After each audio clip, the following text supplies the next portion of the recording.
முறைப்படி பிரம்மா தன்னுடைய படைப்பு தொழிலுக்கு உதவி செய்ய தன்னோட வாயிலிருந்தே சரஸ்வதி தேவிய உருவாக்குனாராம். அவங்க கல்வியின் கடவுளா, ஞானத்தையும் படைப்பாற்றலையும் கொடுக்கறவங்க. ஆனா காலங்காலமா நம்முடைய முனிவர்கள், யோகிகள் தியானம் மூலமாகவும் மந்திர சாஸ்திரங்கள் மூலமாகவும் இந்த மந்திரங்களின் சக்தியே உணர்ந்து நமக்கு கொடுத்திருக்காங்க. சரஸ்வதி தேவியே மனசுல வேண்டி இந்த மந்திரத்துல உள்ள ஒவ்வொரு எழுத்துக்கும் உள்ள சக்திய நம்ம பயன்படுத்திக்கலாம். இந்த மந்திரத்தை தினமும் சொல்றதன் மூலமா ஞாபக சக்தி அதிகமாகும், கவனத்திறன் மேம்படும், புத்திசாலித்தனம் வளரும். அது மட்டும் இல்லாம பேச்சுல ஒரு தெளிவும் வசீகரமும் கிடைக்கும். கல்வி கலைகளில் வெற்றி பெறவும், அறியாமை நீங்கி ஞானம் கிடைக்கவும் இது உதவும்.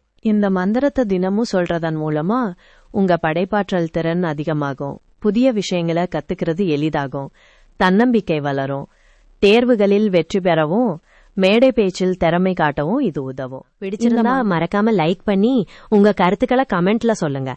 இதே மாதிரி இன்னும் நிறைய வீடியோக்கள் பார்க்க என் சேனலுக்கு சப்ஸ்கிரைப் பண்ணி அந்த பெல் பட்டனையும் அமுக்கிடுங்க.